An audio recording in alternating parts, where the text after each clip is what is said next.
This has been awfully well coordinated because Reg and Sue have laid the platform for my own speech very helpfully. I want to ask you to join in with a little sing-along, only a little one.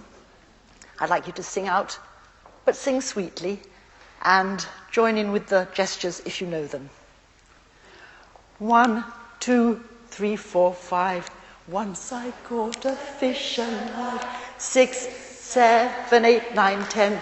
Then I let it go again. Why did you let it go? Because it bit my finger so. Which finger did it bite? This little finger on the right. I wonder if Tom Jones turned his chair round. What we learn through song when we're very young, we never forget. That little rhyme has helped generations of children to count to 10, to join in with one another, and also to know their right from their left. But studies today have found that many parents don't know these traditional nursery rhymes and songs, and they tend to sing along to pop with their kids. But we all know if you can decipher the lyrics of pop, they're often inappropriate for children, perhaps being gangster rap or about adult relationship problems. And nursery rhymes and the traditional songs are very much better for them. In addition, parents may not know many stories, or they may struggle to read with their children, perhaps through lack of time or sometimes even through lack of ability. Some homes have no books to read. Cuts are squeezing essential resources in children's centres, childcare centres, nurseries and schools. Childminders charged with looking after ever more children need access to more resources. And of course, families who are learning English as an additional language need help too. A succession of government reports which are sponsored by the government show increasing numbers of children join reception without the ability to express themselves or explain their needs and understand simple instructions. And this can lead to isolation, loss of self-esteem, and even bullying. It undermines their social, educational, and future working lives. To talk, we must first learn to listen. And early years experts, many of you here I'm sure, agree that daily singing of songs, reading of stories and listening to them, word games and rhymes, can help to play an important part in language deficit. Freedom of expression defines us, but that freedom is meaningless unless we know how to use it and express our thoughts and feelings and ideas. Radio can help.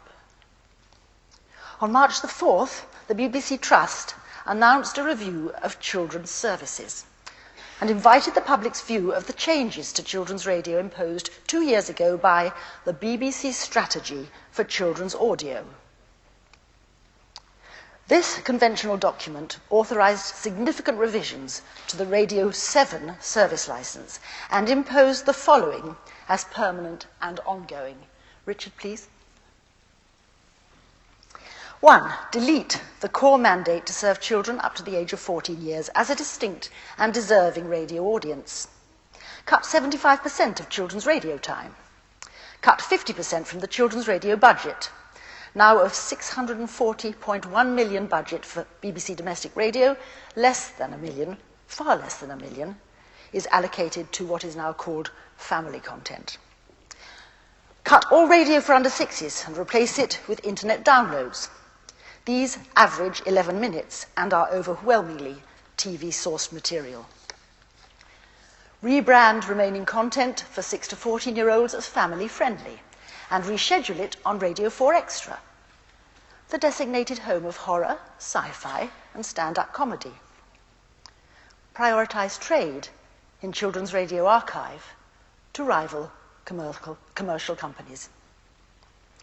Parents protested, not surprisingly, that replacing daily radio for the very young with podcasts necessitates extra technology, adult supervision and know-how, compared to a preset push-button radio that a very young child can operate.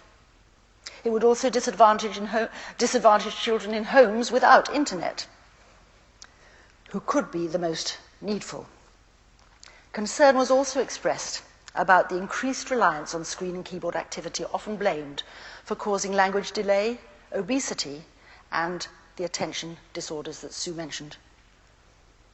The Sound Start group of parents and childcare professionals held a meeting because it was felt that immediate cuts of 50% to children's radio budget and 75% to their airtime compared most unfavourably to general BBC savings averaging 16% to be spread over 5 years.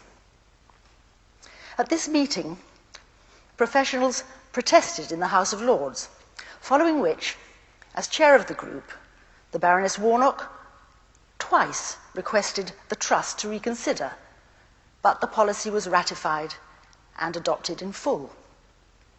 Conversely, BBC Six Music, the Asian Network, World Service and local radio were all granted partial or total reprieves.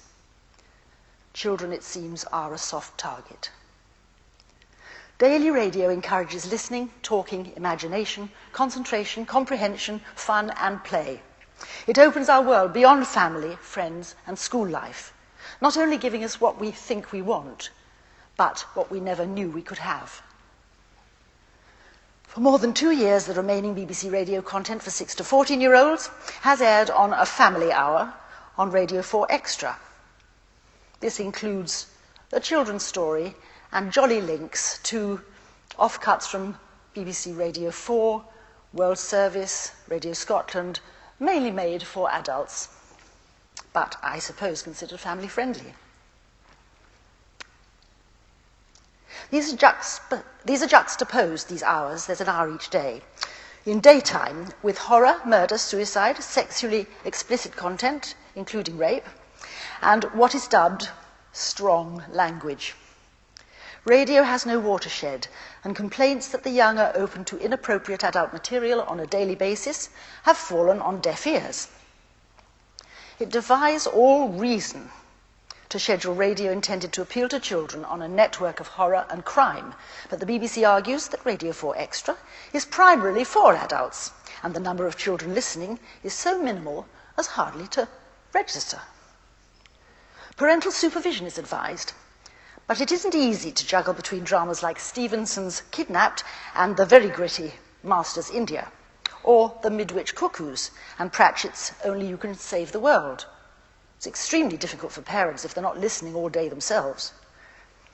Years of failure to attract young listeners to a succession of adult speech networks, certainly no excuse for leaving the remaining few in harm's way. Perverse broadcasting legislation in this country protects access and choice to radio only for listeners aged 15 and above. And so while decades of radio expansion have delivered many hundreds of stations for adults, children now have less license-funded radio than children's hour provided in the 1940s, when the Home Service was the only available platform. By way of excuse, executives even postulated that children today may no longer be able to listen without visual stimulation. Apparently unmindful of the BBC's culpability was such an alarming surmise to be true. By abandoning children's radio and offloading archive to its rivals, the BBC will commercialise young ears, and if the pockets of private investors aren't satisfied, children's radio will go to the wall. As guardian of our public airwaves, the BBC is paid to remain competitive, set high standards for others to aspire to, and serve all communities across all its platforms.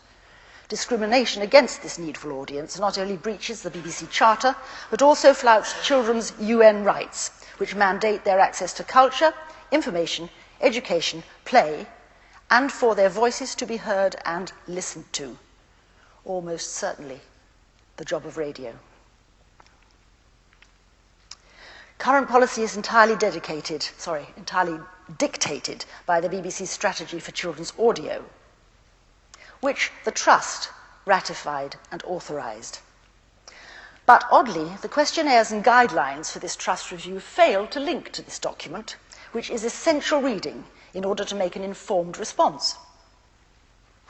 Radio 4 Extra showcases some of the finest radio produced over 60 years of BBC history. But this only highlights the paucity of provision for children, whose redundant archive now awaits rights clearances pending commercial trade. BBC savings were certainly necessary, but children suffered unfairly in the forefront of cuts, and their rights and needs were abandoned without due assessment. This review offers an opportunity to right that wrong. Research constantly shows strong public preference and support for a radio network for children and their families. And the Sound Start Group is calling on the BBC Trust to conduct an in-depth evaluation of radio's role in children's leisure and learning, and their development across the board, with published outcomes that would inform policymakers and the industry at large. Children are the future of Britain's creative and cultural industries, and they should be cherished as such. Clearly, there is scope for a rigorous and transparent review of public service radio for children, but all the facts need to be on the table. If you care about giving a sound start to our children, I urge you to respond robustly to the review, either as individuals or through your organisations or through this collective organisation. Thank you.